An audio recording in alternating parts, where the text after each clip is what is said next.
Dunia menyempit menjadi sepetak ruang berukuran 3 kali 3 meter yang pengap oleh debu kain dan aroma minyak pelumas mesin jahit. Disinilah aku, Sekar, menghabiskan separuh usiaku di balik deru mesin butterfly tua yang suaranya kian hari kian terdengar seperti batu penderita asma kronis. Cahaya lampu neon di atas kepala berkedip-kedip, mengirimkan sinyal kelelahan yang sama dengan yang dirasakan punggungku setiap kali jarum jam melewati angka 12 malam. Menjadi penjahit rumahan di pinggiran kota bukan sekadar profesi. Itu adalah bentuk pengabdian yang sunyi, seringkali tanpa wajah, dan ironisnya, tanpa penghargaan. Hari-hari berlalu dengan ritme yang monoton. Potongan kain perca berserakan di lantai seperti kelopak bunga layu yang gugur sebelum sempat mekar. Setiap pesanan adalah harapan. Namun belakangan ini, harapan itu kian menipis. Pesanan sepi. Lemari kayu di sudut ruangan yang biasanya penuh dengan bungkusan kain dari pelanggan kini, lebih banyak menampung ruang kosong dan aroma kamper yang menusuk. Ekonomi keluarga kami sedang berada di titik nadir, merayap di tanah seperti ulat yang kesulitan mencari daun hijau. Suryo, suamiku, adalah sosok yang dulu kupikir akan menjadi tiang penyangga, namun kini ia menjelma menjadi beban yang tak terlihat. Ia kehilangan pekerjaannya setahun lalu, sebuah musibah yang mengubahnya. Ia menghabiskan sebagian besar waktunya duduk di kursi teras, mengeluhkan nasib buruk, menyalahkan pemerintah, menyalahkan cuaca, dan yang paling sering, menyalahkan keahlian tanganku. Aku dapat mendengar suara beratnya dari ruang tamu, bergumam tentang uang yang tak kunjung datang. Ia selalu melihat mesin jahitku sebagai mainan yang tak menghasilkan, bukan alat pencari nafkah. Ia akan melempar pandangan meremehkan ketumpukan kain yang kusiapkan. Baginya, pekerjaan ini hanyalah hobi perempuan, kegiatan mengisi waktu luang yang hanya pantas mendapat sedikit uang saku, bukan untuk membiayai kebutuhan pokok. Sampai kapan kita harus makan dari benang-benangmu yang rapuh itu? Tanyanya suatu sore, nadanya tajam seperti ujung jarum.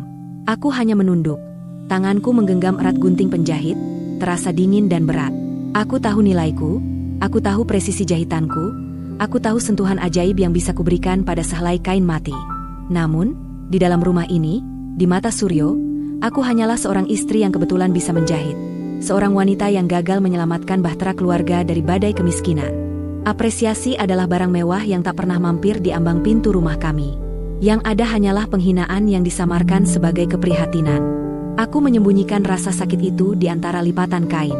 Aku menyalurkan seluruh kekecewaan dan amarahku ke setiap tusukan jarum, menjadikan setiap jahitan sebagai benteng pelindung dari ejekan suamiku. Aku bekerja lebih keras, berharap ada mukjizat pesanan datang bertubi-tubi, namun pasar seolah membeku, dan harapanku pun ikut membeku. Aku merasa seperti benang yang semakin ditarik kencang, membelit leherku sendiri hingga sesak. Di tengah kekeringan pesanan, ada satu nama yang selalu menyisakan sedikit kehangatan. Haris. Haris bukanlah pelanggan biasa. Ia adalah seorang arsitek muda yang memulai bisnisnya sendiri, dan ia membutuhkan seragam yang sangat spesifik untuk timnya. Seragam yang memerlukan ketelitian tingkat tinggi dan pemahaman mendalam tentang struktur bahan. Haris adalah satu-satunya yang tidak pernah menawar harga, yang selalu memuji hasil karyaku dengan ketulusan yang membuat hatiku sedikit merinding. Aku ingat betul saat pertama kali ia datang mengambil pesanan. Ia meneliti setiap jahitan di keras seragam itu dengan mata tajam, bukan mencari kesalahan, melainkan menghargai detail. Ia menyentuh bahan itu dengan ujung jarinya, seolah sedang menyentuh karya seni. Ini bukan jahitan, Sekar, katanya saat itu, suaranya tenang dan tegas. Ini adalah kesabaran yang diwujudkan menjadi pakaian. Presisimu luar biasa. Kata-kata itu adalah air segar di tengah gurun kekeringan emosional yang kualami. Kata-kata itu jauh lebih berharga daripada seluruh uang yang kuterima dari pekerjaan itu. Minggu-minggu berikutnya, intensitas pertemuan kami bertambah. Awalnya, ia hanya datang untuk mengambil atau mengantar kain. Namun, Haris mulai sering membawa desain-desain baru, bukan sekadar untuk dijahit, melainkan untuk dimintai pendapat. Ia melihatku sebagai mitra kreatif, bukan sekadar tukang jahit murahan. Kami akan duduk berhadapan di ruang kerjaku yang berantakan, dan ia akan mendengarkan setiap saranku mengenai jatuhnya bahan, konstruksi saku, atau pemilihan kancing. Di mata Haris, ruang pengap ini adalah studio, dan aku adalah seniman di dalamnya. Satu sore, Haris datang bukan dengan gulungan kain, melainkan dengan sebuah map tebal. Setelah membahas desain rompi khusus untuk presentasi kliennya, ia berdiam diri sejenak, menatap mesin jahitku yang reot. Aku tahu usahamu sedang berat, Sekar, ucapnya perlahan, menyadari betapa sunyinya telepon rumahku dari panggilan pesanan. Ia tidak bertanya, ia hanya tahu, seolah ia bisa membaca kesusahan dari ketebalan debu di atas meja potong. Ia kemudian membuka map itu. Di dalamnya ada proposal kecil, lengkap dengan angka-angka yang membuat mataku membelalak. Itu adalah rencana pengembangan usahaku. Ia menawarkan pinjaman modal tanpa bunga yang jumlahnya cukup untuk membeli mesin jahit industri baru, membayar sewa ruko kecil di dekat jalan utama, dan bahkan membeli stok bahan premium. Karyamu terlalu bagus untuk tersembunyi di dalam rumah. Kau pantas mendapatkan panggung yang lebih besar, jelasnya. Aku terdiam, jantungku berdegup kencang, bukan karena ketakutan, melainkan karena gejolak harapan yang tiba-tiba meluap. Ini bukan sekadar uang. Ini adalah pengakuan nyata. Ini adalah tangan yang terulur, menarikku keluar dari lumpur keraguan yang diciptakan Suryo. Aku menerima tawaran itu, bukan dengan euforia, melainkan dengan rasa tanggung jawab yang amat sangat.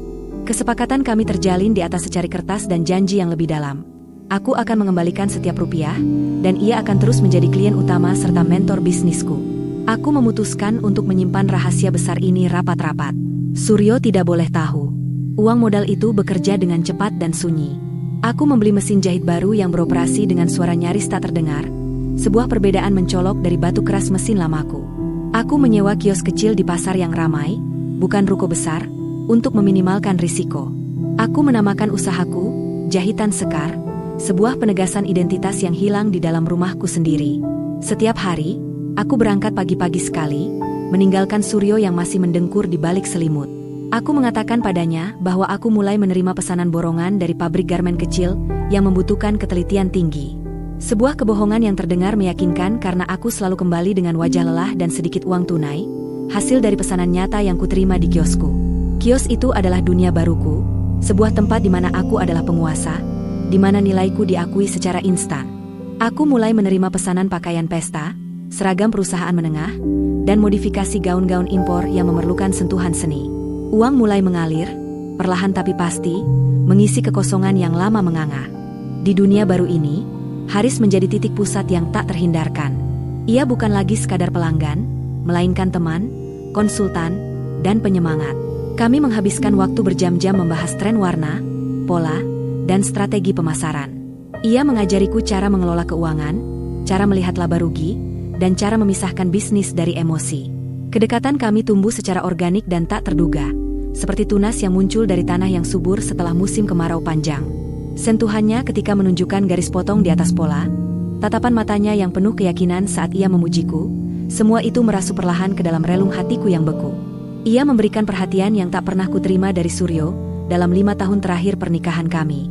Aku mulai menyadari bahwa Haris melihatku bukan hanya sebagai penjahit berbakat, tetapi sebagai Sekar, seorang wanita yang memiliki potensi, impian, dan kelelahan yang sama-sama nyata.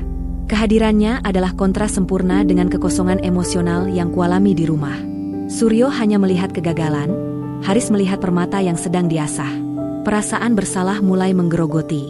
Aku adalah seorang istri. Aku tahu batas-batas yang harus dijaga. Hubunganku dengan Haris harus tetap murni profesional dan persahabatan. Namun garis itu kian hari kian tipis, seperti benang sutra yang hampir putus. Kami tidak pernah melewati batas fisik, tetapi batas emosional telah lama kulewati.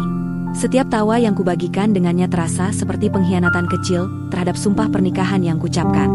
Aku menjaga hubungan ini rapat-rapat, melindunginya dari mata dunia, terutama dari mata Suryo. Aku mulai berdandan sedikit lebih rapi saat berangkat kerja. Aku mulai menyisir rambutku dengan lebih hati-hati. Aku tidak lagi merasa malu atau lelah. Energi baru memompa di setiap denyutan nadiku. Aku tahu, penampilan ini bukan hanya untuk Haris, tetapi untuk diriku sendiri, sebuah penegasan bahwa aku bernilai. Di rumah, Suryo mulai menunjukkan sedikit perubahan. Uang tunai yang kubawa pulang membuat keluhannya berkurang, meskipun tidak sepenuhnya hilang. Ia tak lagi meremehkan pekerjaanku, tetapi ia juga tidak pernah memujinya.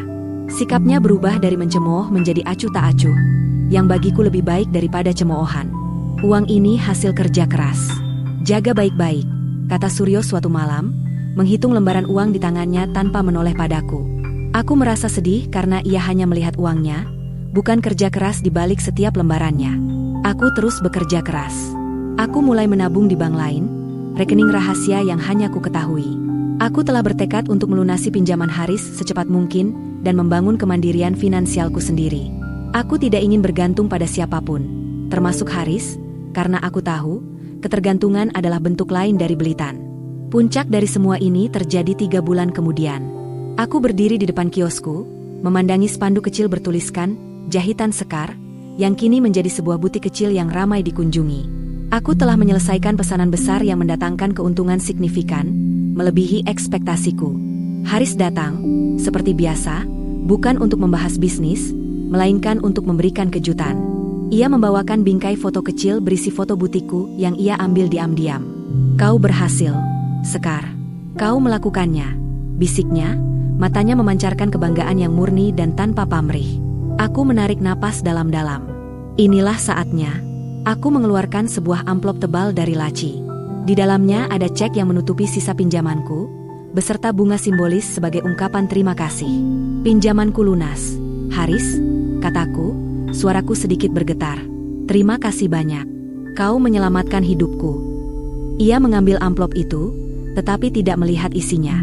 Ia menatapku dengan tatapan yang dalam, penuh makna. Aku tidak pernah menganggap ini sebagai pinjaman, Sekar. Ini adalah investasi pada keindahan. Aku hanya ingin kau tahu, aku bangga padamu.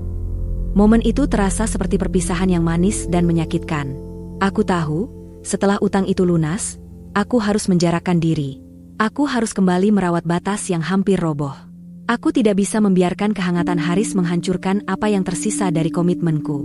Aku pulang ke rumah, membawa kabar baik, rekening bank kami sudah terisi kembali, dan aku telah berhasil membeli semua peralatan kerjaku sendiri. Aku menunjukkan buku tabungan kepada Suryo. Ia terkejut, matanya terbelalak melihat angka di sana. Dari mana semua ini? Tanyanya, ada sedikit nada curiga, namun lebih banyak ketamakan dalam suaranya. Ini dari kerja keras, Suryo.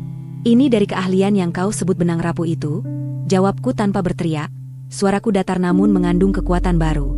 Kemandirian finansial itu memberiku kekuatan yang tak terlukiskan. Itu adalah baju zirah yang tak bisa ditembus oleh ucapan meremehkan Suryo. Aku tidak lagi menggantungkan harga diriku pada pengakuannya. Nilainya tak lagi penting. Malam itu, saat kami duduk berdua di meja makan, Suryo mencoba memulai percakapan yang lebih ramah dari biasanya. Ia mencoba menyentuh tanganku, sebuah gerakan yang terasa asing dan canggung. Ia berusaha mengambil alih pujian atas perbaikan ekonomi kami. Tentu saja, aku tahu kau bisa. Siapa suamimu? Tanyanya, mencoba menampilkan citra kepala keluarga yang mendukung. Aku menatapnya lurus. Rasa iba dan kekecewaan memenuhi dadaku. Aku telah tumbuh melampaui dia. Aku telah menemukan apresiasi sejati di luar rumah. Dan kini, pujian palsunya terasa hampa.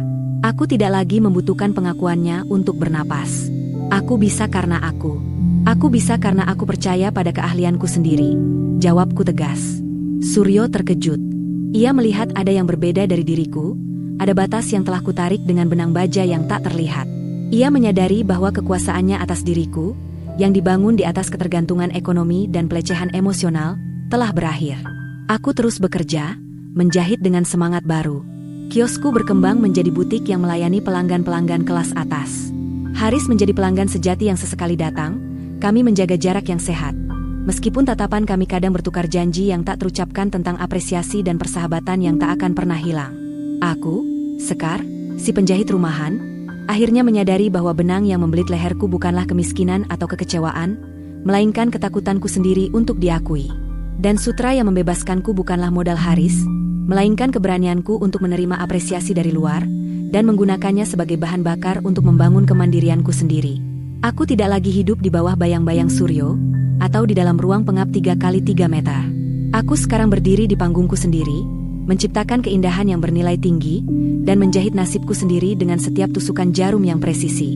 Benang yang membelit leher itu telah kujadikan jahitan penguat di ujung busana termewah, dan sutra yang membebaskan itu kini kugunakan untuk melapisi setiap langkah baruku. Aku telah menemukan diriku yang sejati, di luar peran sebagai istri, di luar peran sebagai penjahit. Aku adalah pencipta, dan karyaku adalah buktinya.